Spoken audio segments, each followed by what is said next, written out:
Utakapogundua kwamba wewe homa zako haziishi, yani homa za mara kwa mara, yani wewe unaumwa sana, homa za mara kwa mara haziishi, hakikisha unatafuna sana mbegu za mlonge, kwa sababu ndo msaada wako. Lakini pia kichwa kuuma sana pamoja na uchovu usiokuwa kawaida. Yani kichwa kinauma sivyokuwa kawaida, hakiponi, uchovu hauishi, yani hujafanya kazi yoyote lakini unachoka sana, basi tumia sana mlonge kama nitakavyokuelekeza. Lakini kama shida pia ni mafua hayaishi, mafua sugu, unasumbuliwa na mafua, koo linawasha, mara koo linauma, mara kuvimba kwa tezi, mara vipele mwili mzima, yani vinawasha, unatokwa vipele, basi tumia sana mlonge. Utafanya hivi: chukua mbegu za mlonge, mti ambao unaona pichani, chukua mlonge mbegu zake za ndani, naomba zianike, zikisha kauka inatakiwa utatumia kuzikaanga, yani kuzichoma. Baada kuzichoma unatakiwa unatafuna kama karanga, yani kama njugu, asubuhi, mchana na usiku. Hakikisha unakula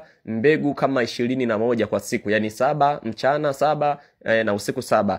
Kila siku fanya hivyo. Hakikisha unafanya huo mlo, unatumia hizi mbegu za mlonge kwa muda wa mwezi mmoja au miezi miwili. Sasa nataka nikuelekeze faida zake. Faida za mlonge, faida za mlonge, cha kwanza zinaongeza CD4, zinaongeza kinga mwilini. Kwa hiyo dalili zote hizo zinasababisha mtu aanze kusumbuliwa na maradhi mbalimbali yamshambulie, kwa sababu kupungukiwa CD4, kupungukiwa kinga mwilini ni kwamba kuna magonjwa ambayo yataanza kushambulia.